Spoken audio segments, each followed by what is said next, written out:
Assalamualaikum warahmatullahi wabarakatuh. Perkenalkan, nama saya Ringo Juang Supriyatno. Saya dari kelas 10-7 akan menceritakan tentang sejarah dari pertempuran Surabaya. Jadi gini lah, pertempuran Surabaya menjadi pertempuran pertama setelah proklamasi kemerdekaan Indonesia.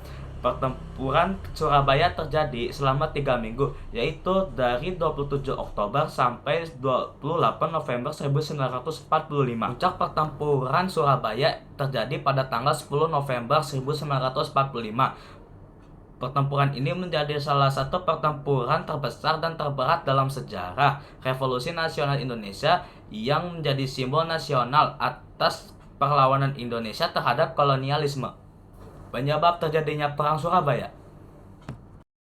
Pada tanggal 1 Maret 1942, tentara Jepang mendarat di Pulau Jawa, dan 7 hari kemudian, pada tanggal 8 Maret 1942, pemerintah kolonial Hindia Belanda menyerah tanpa syarat kepada Kekaisaran Jepang berdasarkan Perjanjian Kalijati. Tapi apa itu Perjanjian Kalijati? Perjanjian Kalijati adalah perjanjian yang ditandatangani oleh Jepang dan Belanda pada 8 Maret 1942 di Kalijati, Subang, Jawa Barat.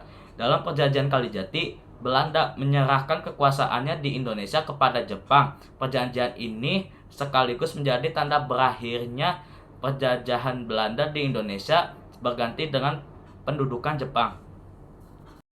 3 tahun kemudian, Jepang menyerah tanpa syarat kepada Sekutu setelah dijatuhkannya bom atom oleh Amerika pada tanggal 6 Agustus 1945 di Hiroshima dan Nagasaki pada tanggal 9 Agustus 1945. Pada tanggal 14 Agustus 1945 terjadi kekosongan kekuasaan. Dalam kekosongan kekuasaan itulah Soekarno kemudian memproklamasikan kemerdekaan Indonesia pada tanggal 17 Agustus 1945. Setelah kekalahan Kekaisaran Jepang, Sekutu datang ke Indonesia tergabung dalam AFNI atau Allied Forces Netherlands East Indies dengan tugas untuk melucuti tentara Jepang, membebaskan para tawanan perang yang ditahan oleh Jepang, serta memulangkan tentara Jepang ke negerinya. Namun kenyataannya, pasukan Sekutu melalui AFNI ternyata diboncengi oleh NICA atau Netherlands Indies Civil Administration, yang bertujuan untuk mengembalikan Indonesia kepada pemerintahan Belanda. Hal ini memicu gejolak rakyat Indonesia dan memunculkan pergerakan perlawanan rakyat Indonesia di mana-mana melawan tentara AFNI dan pemerintahan NICA. Perobekan bendera Belanda. Pada Sabtu September 1945, pemerintah Indonesia mengeluarkan maklumat bahwa bendera nasional Sangsaka Merah Putih dikibarkan setiap hari di seluruh Indonesia. Gerakan pengibaran bendera semakin meluas hingga ke pelosok kota Surabaya. Klimaks gerakan pengibaran bendera di Surabaya terjadi pada insiden perobekan bendera di Hotel Yamato. Sekelompok orang Belanda di bawah pimpinan Mr. Blokman mengibarkan bendera Belanda tanpa persetujuan pemerintah Republik Indonesia di daerah Surabaya di Hotel Yamato. Para pemuda Surabaya melihatnya dan menjadi marah karena menganggap Belanda telah menghina kedaulatan Indonesia, hendak mengembalikan kekuasaan kembali Indonesia, dan melecehkan gerakan pengibaran bendera merah putih yang sedang berlangsung di Surabaya. Pada tanggal 27 Oktober, perwakilan Indonesia melakukan musyawarah dengan pihak Belanda. Perundingan berakhir meruncing karena salah satu perwakilan Belanda, yaitu Mr. Blokman, mengeluarkan senjata api hingga menimbulkan pertikaian. Blokman kemudian tewas oleh salah satu rakyat Surabaya bernama Sidik di depan Hotel Yamato.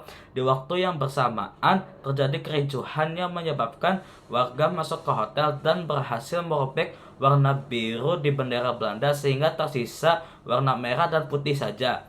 Pada tanggal 29 Oktober, Indonesia dan Sekutu akhirnya sepakat untuk melakukan gencatan senjata. Namun kesepakatan tersebut diingkari. Kedua belah pihak kembali bentrok. Pertikaian meletus ini menyebabkan tewasnya salah satu perwira Inggris, yaitu Brigadir Jenderal Aubertin Mallaby. Setelah Mallaby tewas, AFNI kemudian menunjuk Jenderal Robert Mansfield sebagai pemimpin pasukan Sekutu di Surabaya.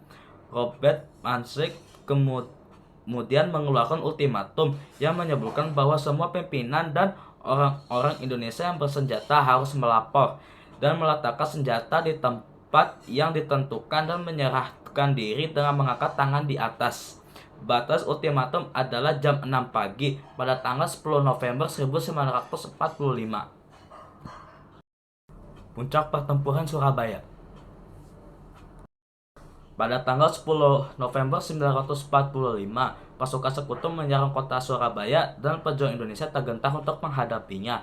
Senjata yang digunakan pejuang Indonesia pada saat itu adalah bambu runcing dan belati. Tak sedikit pejuang Indonesia yang gugur pada saat itu, mencapai 20.000 orang, sedangkan pihak sekutu kehilangan 1.500 orang. Pertempuran berakhir pada tanggal 28 November 1945. Semangat pejuang dalam mempertahankan kemerdekaan membuat Presiden Soekarno menetapkan 10 November sebagai Hari Pahlawan melalui Kepres nomor 316 tahun 1595 tanggal 16 Desember 1959. Dan itulah sejarah mengenai pertempuran Surabaya. Saya Ringo Juang Supriyatno. Saya mohon maaf bila ada kesalahan saat berkata, dan saya mohon maaf juga bila saya berbicara terbata-bata saat menceritakan. Sekian dari saya. Wassalamualaikum warahmatullahi wabarakatuh.